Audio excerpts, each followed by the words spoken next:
We're back with Ross Sapp for 3-2-1, the final three news stories of the week. Ross Sapp, you ready? Yes. Story number 3, reported by the UK Defense Journal. I know that you're a bit of a gamer, right, Sean? Like you enjoy video games in your spare time. Yeah, I'm excited for the PS Plus relaunch this week, actually, or next week. I'm gonna be spending a lot more time playing games and a lot less time making you money. Good to know. Have you ever wanted to win at any game so badly that you went to extreme measures in an effort to win? And this doesn't have to be video games. It could be video games, could be fantasy sports, any Yeah. kind of gaming. Oh my gosh. Let's hear Yeah. it. I mean, I cheat at any game that I could possibly play at. Like, I have no morals, anything like that. People will like hit me up and they'll say, "Oh, you don't care that your favorite team is winning because of this blown ref call?" No, I don't care. Throw a banana peel on the field and let somebody slip on it for all I care. I don't give a damn. So me and my IRL best friend used to play NBA 2K online, and we would do Western Conference, Eastern Conference, try to meet each other in the finals. Then we'd play the games. And you got to manage the whole team, Jimmy. Like, you sign players, trade players, draft players. I found a glitch that I exposed bad. If a player was so expensive that they got no offers in free agency, they would sign for the league minimum. So I was picking up Dwayne Wade, Carmelo Anthony for $550,000 a year. And he had no idea. He wasn't looking at my salaries on my team. He just knew I was getting this loaded team. And I let this go on for probably 2 months until I told him. And he has never played me at that game again. Wow, just slaughtering people. Oh, just abusing people.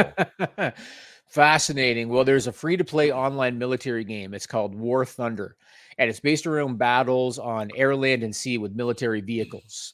And some of the vehicles are from different periods in time, like the Spanish Civil War tanks, as an example. And some people are so passionate about this game that they will go to great lengths in order to win arguments with other players that they're playing with online.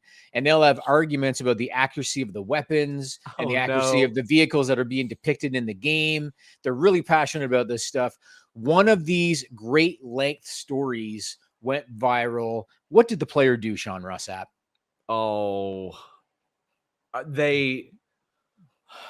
they used one of the weapons on themselves to prove how effective it was. Good answer. They posted classified Chinese government documents about a projectile capable of penetrating a tank. Joel, do you have that picture? That right there is a picture of the projectile, and in the background of it is a classified Chinese document. Basically, it's outlining things like the composite of the projectile, things like the muzzle velocity and ambient temperature, all the shit that I don't understand.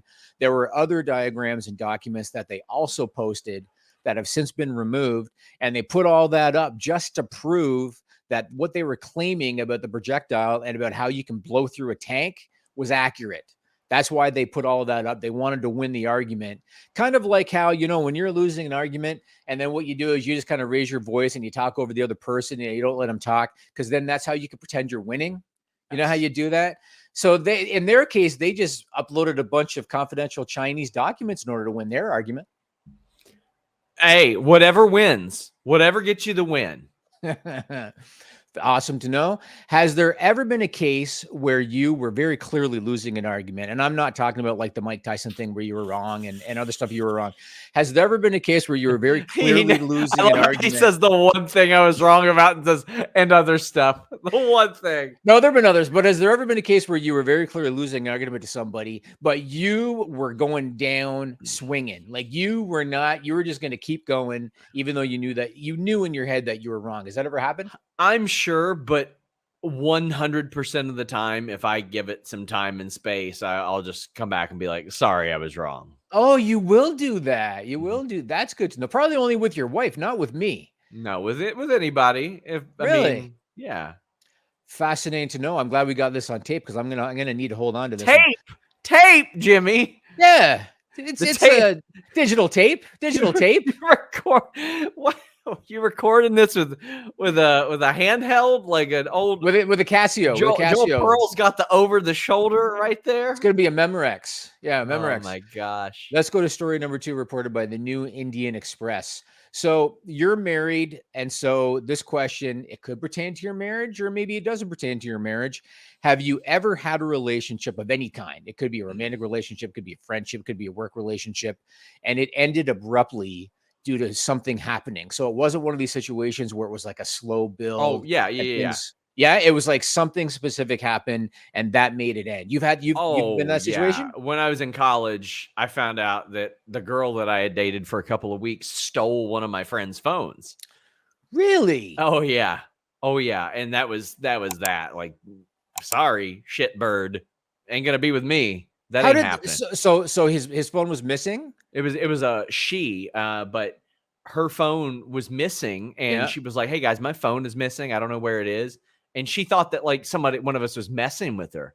And then that night, the girl that I was seeing was like, "I got to tell you something. I took her phone." And I said, "Cool. Well, I'm taking you first off to drop that phone off, and two, home." I never spoke to her since. Wow. Yeah. Wow. Fast. Sean's got an answer for every question I lived a that full I've life, asked him Jimmy. today. Yeah, he's lived a I've full lived a life. full Yeah. life. Yeah.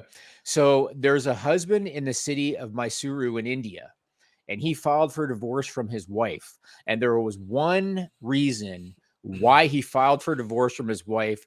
Why did he do that, Sean Ross She Sapp? doesn't wipe her ass. That'd be probably a fair reason, Uh-huh. maybe.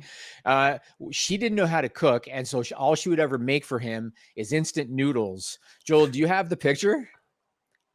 Maggie 2-minute noodles. That is all she would ever make for him. Lunch, breakfast, and dinner.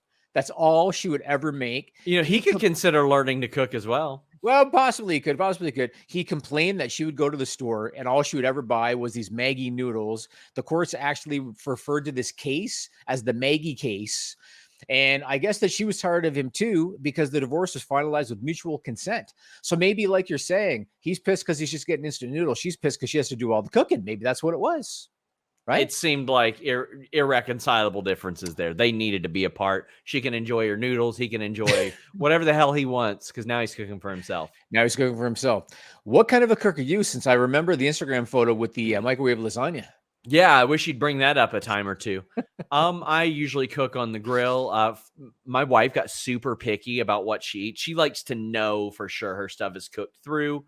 I can eat a little medium rare to medium stuff a little bit more. So she had done most of the cooking for a long time. But since we got our new grill, like I've stepped up and started to do more. I love cooking on that grill. But yeah, I can cook quite a few things. I just haven't in quite a while. Plus, I live in a city now, and there's a lot of stuff available. Now, when you first got together with your wife, was there anything that she would make and you were tired of it because either she made it too often or she did it in a way that you didn't like? Yeah, taco related stuff. She likes a lot of like taco salad, a lot of stuff like that. It's not for me. Here and Fascinating. there. And so, did you guys at some point have to sit down and have the taco conversation? Yeah, I mean, for example, last night, that's what she had. I had filet.